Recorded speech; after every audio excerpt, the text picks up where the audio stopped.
नमस्कार, मैं अपराजिता। आप देख रहे हैं सार्थ न्यूज़। खबरों की पाठशाला में आप सभी का बहुत बहुत स्वागत है। तो आज हमारे साथ हमारे सीनियर जर्नलिस्ट रजनीकांत जी मौजूद है, जिनसे हम बात करने वाले हैं विशेष राज्य दर्जे की, साथ ही बजट के बारे में, जो कि आज पास होने वाला है। तो रजनीकांत जी, ऐसे में क्या ख्याल है, क्या कुछ होने की आशंका है आज? और विशेष राज्य दर्जे की बात करें तो उसको मना कर दिया गया है यूनियन में। तो ये सारी चीजें, तमाम चीजें क्यों हो रही है और इसका आगे जाके क्या प्रभाव पड़ सकता है? बहुत बहुत धन्यवाद अपराजिता। और आज जो खबरों की पाठशाला में हम लोगों ने जिस टॉपिक को चुना है वो विशेष राज्य के दर्जे की बात है, जिसको कल केंद्र सरकार ने पूरी तरीके से कह दिया है कि आप उसके लिए फिट नहीं बैठते हैं। उसके लिए जो क्राइटेरियाज है उस हिसाब से बिहार उसमें फिट नहीं बैठता है।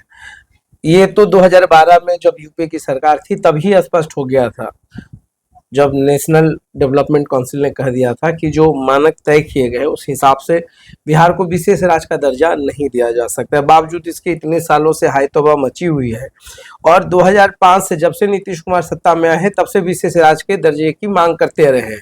ऐसा नहीं है, लालू यादव भी पहले से मुखर रहे इस बात पे, तेजस्वी यादव भी मानते रहे कि बिहार को विशेष राज्य का दर्जा मिलना चाहिए, उधर चिराग पासवान भी मानते रहे कि विशेष राज्य का दर्जा मिलना चाहिए। आखिर मिलना चाहिए तो क्यों मिलना चाहिए, ये सबसे बड़ा सवाल है। क्या आप उस क्राइटेरिया को फिल कर पाते हैं या नहीं कर पाते हैं? पहाड़ी इलाका, इंफ्रास्ट्रक्चर, सीमा जो है अंतर्राष्ट्रीय सीमा से जुड़ा हुआ हो, आदिवासी क्षेत्र हो, बहुत सारी बातें होती है। देखिए, अगर किसी एक राज्य को आप विशेष पैकेज या विशेष राज्य का दर्जा देते हैं तो फिर ये मांग तो फिर अन्य राज्यों से भी उठनी शुरू हो जाएगी।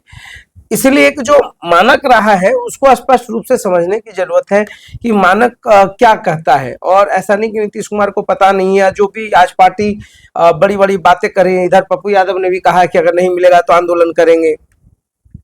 जब सब कुछ पता था तो इसको आप कह सकते हैं कि एक राजनीति को जिंदा रखने का फॉर्मूला था, जो अब तक बिहार में होता हुआ दिख रहा है।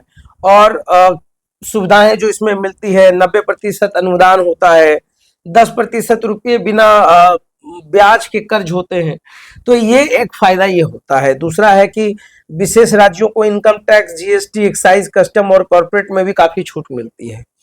तीसरा, जो इस क्राइटेरिया में आने के बाद इसके अलावा अगर विशेष राज्य पैसों को खर्च नहीं करते हैं तो ऐसी स्थिति में बचा हुआ रकम अगले वित्त वर्ष के लिए जारी हो जाता है। ये सबसे डिमांडिंग रहा है और ये जो स्टेटस की बात होती रही है, तो 2005 से, जैसा मैंने पहले भी बताया आपको, कि पहले से चल रहा था। और ऐसा नहीं है कि पता नहीं था, सबको पता होता है। और जैसा कि दावा किया जा रहा है, इसमें स्पष्ट रूप से कह दिया गया कि नहीं मिलेगा।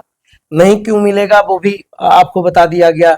यह भी बताया गया कि 2012 से ऐसी परिस्थितियां रही कि 2012 में भी जो कमीशन था, जो सिफारिश कर रही थी विशेष राज्य के दर्जे के लिए, जो कमेटी बनी थी, उसने भी इनकार कर दिया था। तो आपको ये भली बात ही पता था, मगर अब तक ये मुद्दा बस उम्मीदों पर है।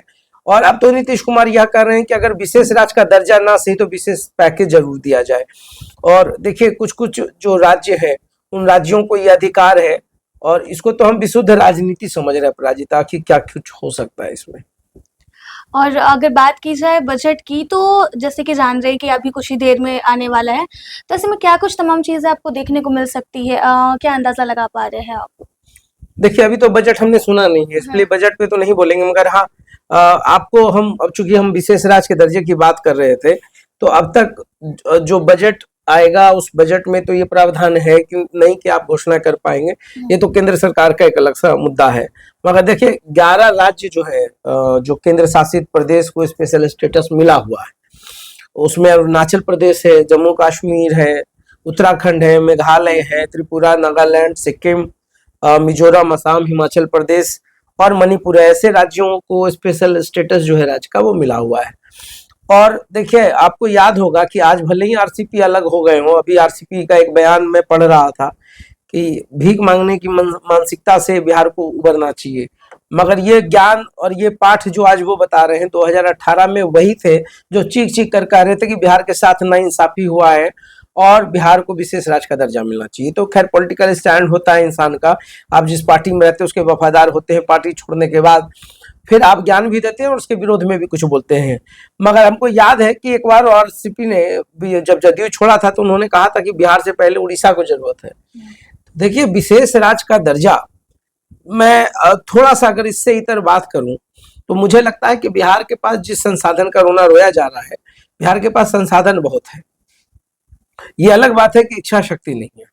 और इच्छा शक्ति क्यों नहीं है? क्योंकि कमिटमेंट जो होता है, देखिए एक बहुत ही स्पष्ट बात है कि अगर आप राष्ट्र के निर्माण की बात करते हैं, राज्य के निर्माण की बात करते हैं, तो आपको ऑनेस्ट वाली जो मानसिकता है उसके अनुरूप अपने आप को ढालना पड़ेगा।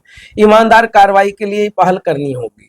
आपको सोचना होगा कि ये जो विकास मैं कर रहा हूँ ये मैं अपने घर के तरीके से अपने घर के लिए कर रहा हूँ, तभी आप देखिए पुल पुलिया टूट जाता है। इतना करप्शन, इतना भ्रष्टाचार है।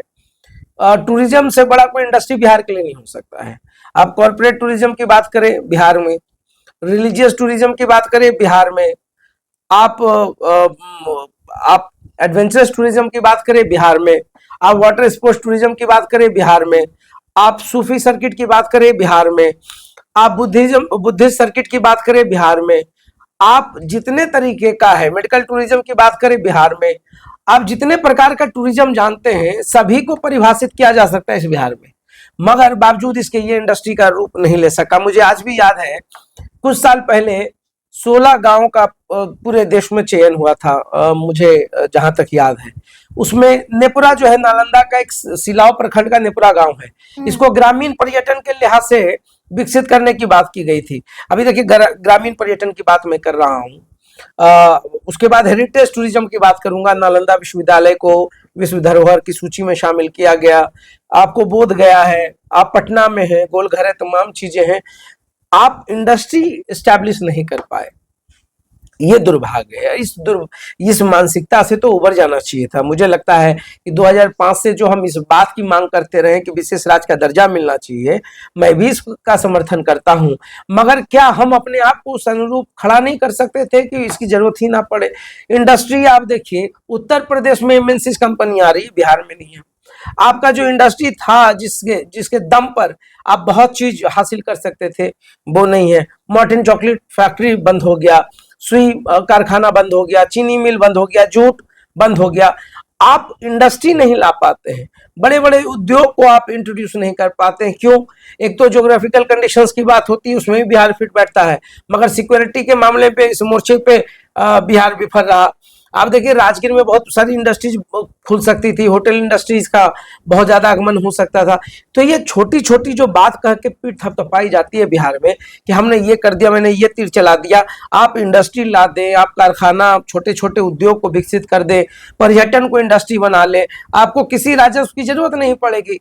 मगर जब इच्छा शक्ति नहीं होगी तो इस पे आप हर समय मांग मांग की बात करते हैं।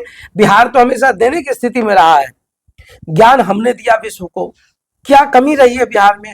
कोई आदमी अगर ये आत्ममंथन करता है, ये राजनीति छोड़ दीजिए। आज तेजस्वी लालू यादव कहते हैं नीतीश कुमार को इस्तीफा दे देना चाहिए। क्यों दे देना चाहिए? फिर आपने इतने साल बैठ करके क्या किया? 2005 से लेकर के अगर नीतीश के बात करें हम, नीतीश कुमार के शासनकाल में सुशासन आया, बहुत चीज आया। बिहार की जो परिभाषा गलत गढ़ी गई थी वो सुधार में आया, हर कुछ हुआ। मगर मैं यही कहूंगा कि बिहार को पीछे ढकेलने में जिन लोगों का हाथ है वो आकर बताए ना कि उन्होंने क्या किया। तो आज लालू यादव हो, तेजस्वी यंग है, रोहिणी आचार्य यंग है, नीतीश कुमार के साथ वो खड़े होकर के बिहार को अब बढ़ा सकते हैं। क्यों आप सोचते हैं कि विपक्ष का काम से विरोध करना है? विपक्ष का काम सत्ता के साथ मिलकर के भी काम करना है। गलत नीतियों का विरोध करने के लिए विपक्ष है कि अगर सरकार की नीतियां गलत हैं तो आप उसका विरोध कीजिए। और ये गलत परंपरा है किसी राज्य में, किसी देश में, कि आप सत्ता में आ जाते हैं तो विपक्ष को इग्नोर करते हैं। अरे आप उसको अपने प्लानिंग कमीशन का हिस्सा बनाइए। आप देश के डेवलपमेंट की बात कीजिए, राष्ट्र प्रेम की बात करते हैं, करप्शन सबसे ज्यादा हर विभाग में है। ऐसा क्यों है? बड़ा बड़ा प्रोजेक्ट है, अगर ईमानदारी से काम होता तो क्या बिहार में पुल गिरता? क्या दिल्ली में फ्लाईओवर ढह जाता? क्या हो रहा है? पूरा सिस्टम कोलैप्स कर जाता। इसका मतलब आपको देश से प्रेम नहीं है। आप सिर्फ अपने सत्ता के लिए, अपने जेब भरने के लिए आप राष्ट्र प्रेम का झूठा दिखावा करते हैं। विशेष राज्य का दर्जा कोई बहुत बड़ा ये नहीं है कि आप उसके बगैर नहीं चल सकते हैं। बिहार तो हमेशा चला है, बिहार तो हमेशा लड़ा है, बिहार तो हमेशा दूसरों के लिए लड़ा है, दूसरों को सुरक्षा दिया है। बिहार को तो बहुत समझना पड़ेगा। बौद्धिक क्षमता में आप आगे हैं, आप हुनरमंद हैं, आप लोग मेहनती हैं। हम लोग बहुत कुछ कर सकते हैं बिहार में।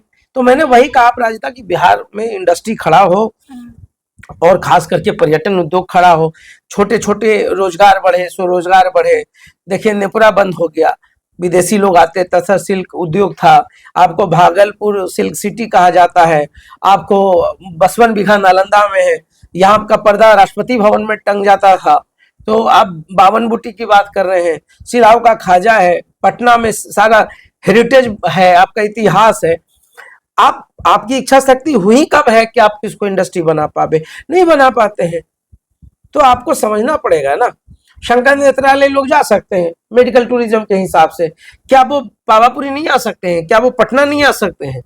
तो देखिए हमारा कहना है कि आज मुझे अफसोस होता है, भारत में खासकर बिहार एक ऐसा राज्य है जो अपने दम पर बहुत कुछ कर सकता है, मगर दुर्भाग्य है कि रोना रोने के अलावा हमारे पास कुछ होता नहीं है। ये पॉलिटिकल रोना अपने अपने पॉलिटिकल हिसाब से, एजेंडा के हिसाब से सेट हो जाता है। और नीतीश कुमार के बारे में कोई कहता है तो मैं कहता हूँ कि भैया आप लोग कुछ करो ना। नीतीश कुमार ठीक है, नीतीश कुमार फेल कर गया, आप पास हो जाओ इसमें, बताओ कैसे ला कर दोगे स्पेशल स्टेटस? तो रजनीकांत जी, ये जो चीजें हमने बात की, जिसके ऊपर हमने डिस्कस किया, तो जी। ऐसे में आप बता सकते हैं कि मतलब आपको क्या लगता है गलती किसकी है? ये जो चीजें हो रही है, या फिर तेजस्वी का हमला हो, या पुल पुलिया गिरना हो, स्कूल की छतें गिरने हो, या फिर कुछ भी हो, क्योंकि ये हर राज्य में हो रहा है, देश भर में हो रहा है। तो बिहार में ही इतनी टारगेट्स क्यों हो रहे हैं? सारी चीजें बार बार इसी पे कमेंट्स क्यों हो रहे हैं, इसी पे ट्वीटिंग देखिए क्यों हो रही मैंने है? अभी क्या कहा कि बिहार एक ऐसा राज्य है जिसने अब तक पूरे देश को दिया है संस्कृति, विरासत, इतिहास, बुद्ध, महावीर, गणराज्य, सब बिहार से जुड़ा हुआ है। और विशेष करके मैं लोगों को कह दूं कि बिहार ही एक ऐसा राज्य है जो अपने दम पे चलना भी जानता है और दौड़ना भी जानता है। लोग इसलिए टारगेट करते हैं क्योंकि बिहार की राजनीति से ही होकर के केंद्र की राजनीति निर्भर करती है। ये बिहार और यूपी ये बहुत बड़ा सत्ता का केंद्र है, और खास करके बिहार का अपना औकात और सलाहियत जो है कई राज्यों से बहुत ऊपर है देश में। इसलिए लोग फोकस करते हैं क्योंकि बिहार एक ऐसा राज्य है जहां से हर चीज नियंत्रित हो सकती है। तो इस कारण से लोग इसको टारगेट करते हैं। बिहार सक्षम है, मैंने कहा ना कि अगर पर्यटन को इंडस्ट्री बना ले और आप एमएनसीज को बुला ले, इंडस्ट्रीज को इनवाइट कर ले, बिहार में तो देखिए सब चीज नंबर 1 पे रहा। अभी अब कुछ कुछ जो है बुद्धिमान लोग हैं, तो बौद्धिक क्षमता के हिसाब से आप अच्छे होते हैं, तो कहीं ना कहीं इसका गलत इस्तेमाल भी हो जाता है। साइबर फ्रॉड में भी बिहार नंबर 1 पे चला जाता है, अन्य अपराध में भी चला जाता है। नीट की परीक्षा का मास्टरमाइंड भी बिहार से निकल गया। तो मैंने कहा कि बौद्धिक क्षमता की कमी नहीं है, उसको सही रास्ता देना चाहिए। गलत रास्ता पे जाता है तो वो हमारे बिहार के लिए कलंक हो जाता है। मगर फिर भी चलिए, बिहार को स्पेशल स्टेटस ना सही, कम से कम स्पेशल पैकेज तो मिले, इसकी तो उम्मीद की ही जा सकती है। खास करके सीएम नीतीश कुमार से हम लोगों की काफी उम्मीदें रहती हैं कि आप एक अच्छे मुख्यमंत्री हैं, आप सब कुछ अच्छा कर सकते हैं, अन्य लोग को भी साथ में लेकर चले, बिहार के डेवलपमेंट के लिए ताना बाना बुने, और बहुत सारी इंडस्ट्री को आप अच्छा कर सकते हैं, बेहतर करा सकते हैं। धन्यवाद रजनीकांत जी, हमसे हमारे तमाम सवालों का जवाब देने के लिए और हर विषय पे बात करने के लिए। हमारे साथ बने रहने के लिए आप सभी का धन्यवाद। देखते रहिए सार्थ। Thank you.